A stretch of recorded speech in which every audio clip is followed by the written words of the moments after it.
Good evening. Welcome to South Asia Newsline. I'm Lipakshi Khurana. Here are the top stories we're tracking for you on Tuesday, the 27th of March. GIT head records statement in corruption case against Pakistan's ousted Premier Sharif.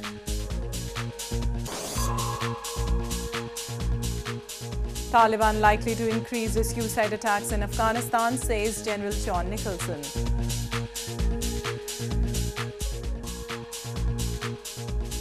India and China, key allies, says Nepalese Prime Minister Oli.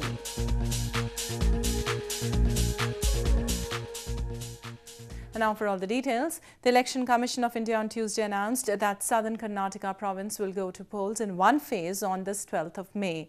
Announcing the schedule in New Delhi, Chief Election Commissioner Om Prakash Rawat said accessible elections will be the theme of the 224-member Karnataka Assembly polls, where more than 40 million people are eligible to vote. Both India's ruling Bharatiya Janata Party or BJP and opposition Congress have already stepped up the campaign in the province, one of the three where the Congress is still in power and the BJP is pushing for a comeback ahead of the 2019 general elections. For the Congress, this is almost an existential battle. The party is reduced to power in only three provinces: Punjab, Mizoram and Karnataka. Karnataka is important to the BJP not only because it will take to 21 the number of provinces where the party is in power, and also because it will be its gateway to the south, which is vital to its poll calculations for the general election. The Janata Dal Secular, led by former Prime Minister Deve Gowda, is the third party in the fray.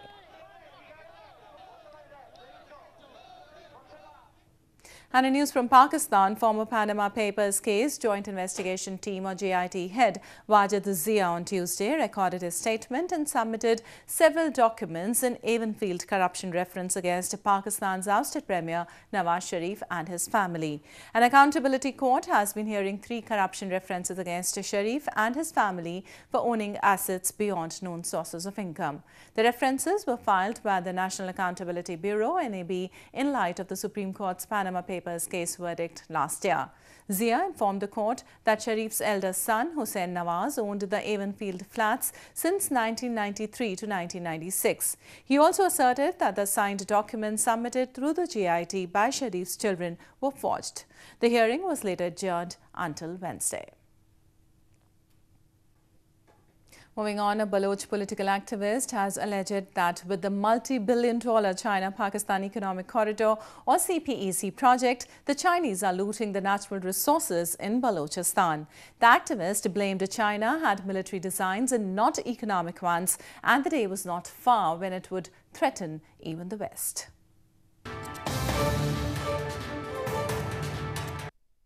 Baloch political activist Munir Mengal recently said it was clear that the Chinese want to loot resources of the innocent Baloch people. Baloch activists have long blamed the multi-billion-dollar China-Pakistan Economic Corridor or CPEC project, which passes through Balochistan, is an attempt to exploit their natural resources. Locals allege China and Pakistan are aiming to change the demography of the region and have been committing atrocities against the innocent Baloch people. Chinese are on our land to loot our resources, and they are, also becoming a part to dominate. They are also becoming they have joined their hands with the Pakistan to dominate us, to loot us, to subjugate us. Activists claim the CPEC project has only brought death and destruction for the local people instead of economic opportunities. They also blame that China, is the name of constructing the CPEC project, has been helping Pakistan in committing war crimes and genocide in Balochistan, a region under illegal Pakistani occupation. And in news from Afghanistan, the commander of U.S. forces in Afghanistan, General John Nicholson, has claimed that Taliban is likely to increase the suicide attacks to prove its strong presence in the country this year. Meanwhile, the Afghan Ministry of Defense has said pressure against militant groups will continue amid efforts for peace talks. General John Nicholson, the commander of US forces in Afghanistan, has said that this year Taliban will not focus on taking over major towns, but instead the group will increase their suicide attacks to prove their strong presence. Nicholson said Taliban's change of tactics shows that the pressure mounted on the group by the Afghan government and the international coalition has been effective, as it has decreased their levels of motivation. To avoid major combat, طالبان از درگیری‌های بزرگ خودداری خواهند کرد، اما حضورشان را با حمله‌ها بر پایگاه‌های دورافتاده و همچنان حمله‌های پیچیده در شهرها نشان خواهند داد. Afghan's Ministry of Defense has said that Afghan National Army's military operations against militancy will continue. آمادگی‌هایی که در پلان 4 ساله داشتین و دارین، اونها را ما در میدان محاربه به استعمال می‌گیریم. ان شاء الله سال آینده، یعنی همین سالی که روان است، سال بهتری نسبت به سال گذشته خواهد. Meanwhile, a number of defense experts and lawmakers have raised concerns over a possible surge in security threats in the country. The US forces have said that this year social, religious and military pressure will be doubled against the Taliban.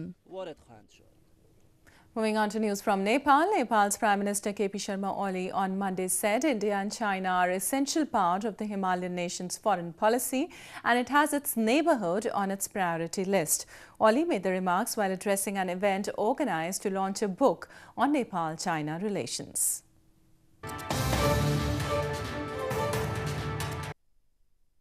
Nepalese Premier Sharif Oli on Monday said India and China are an essential part of Nepal's foreign policy and its priorities begin from its neighbourhood. Oli made the remarks while speaking at an event in Kathmandu city after releasing a book on Nepal-China relations. Premier Oli during the event also added relations with all the friendly nations would be based on equality.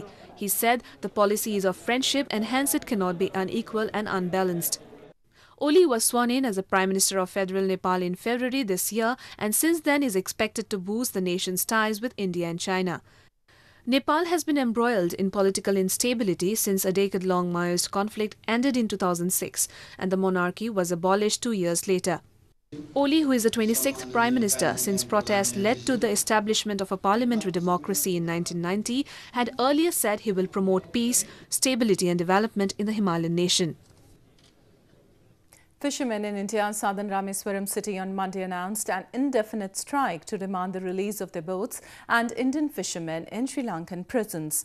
Fishermen from both India and Sri Lanka often land up in jails on the charges of alleged poaching in each other's territorial waters. Fishermen in India's southern Rameswaram city on Monday announced they would go on a strike to demand release of their boats and Indian fishermen languishing in Sri Lankan prisons on charges of allegedly poaching in Lanka's territorial waters. India shares an expansive oceanic border with Sri Lanka without any perceptible demarcation and fishermen on both sides ignore the rules while netting their catch. Members of the fishermen community gathered to discuss the matter and seek intervention of Indian government in resolving the issue.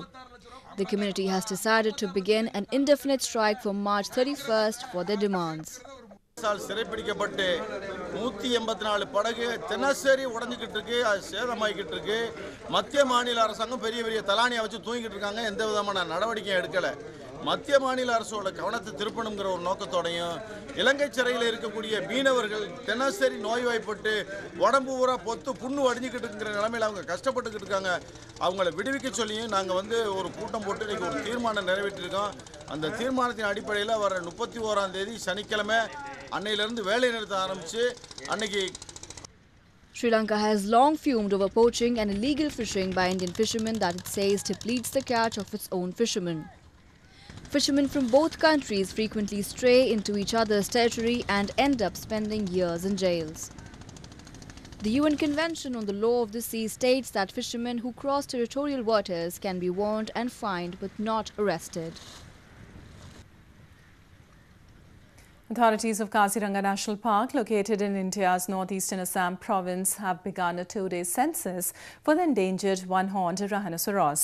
The species has been declared vulnerable to endangerment by the International Union for Conservation of Nature.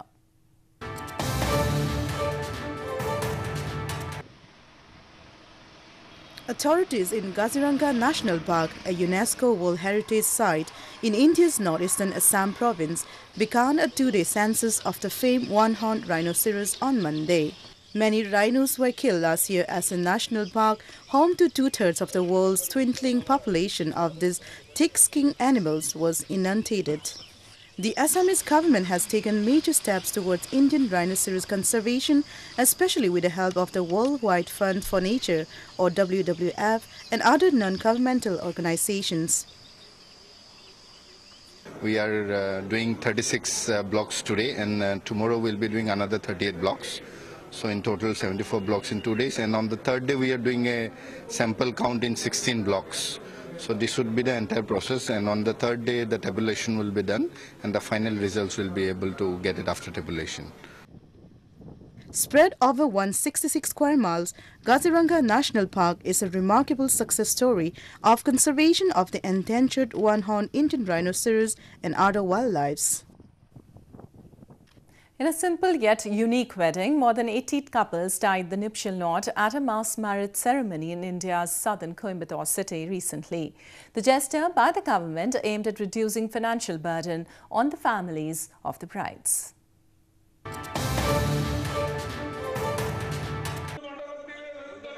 As many as 86 couples tied the knot in a mass marriage ceremony in India's southern Tamil Nadu province on Monday. The government of the province organized a ceremony for the 86 underprivileged couples in Coimbatore city on the occasion of 70th birth anniversary of late Chief Minister Jai Lalitha. The ceremony was attended by Chief Minister E. Palanisamy and Deputy Chief O. Paneerselvam. The grand occasion saw the presence of decorated elephants at the entrance to welcome the guests. Local performers entertained the guests with drums and cymbal performances at the ceremony.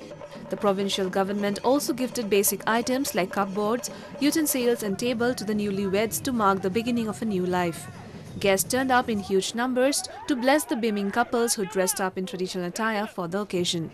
Group marriages are becoming popular, especially among the financially disadvantaged section of the Indian society, as they reduce worries of monetary implications among parents. After facing scarcity of walnut wood for a long time, the industry is now surging again in India's northern Jammu and Kashmir province. The increased demands and growing walnut trees have led to flourishing of the creative walnut wood furniture industry once again.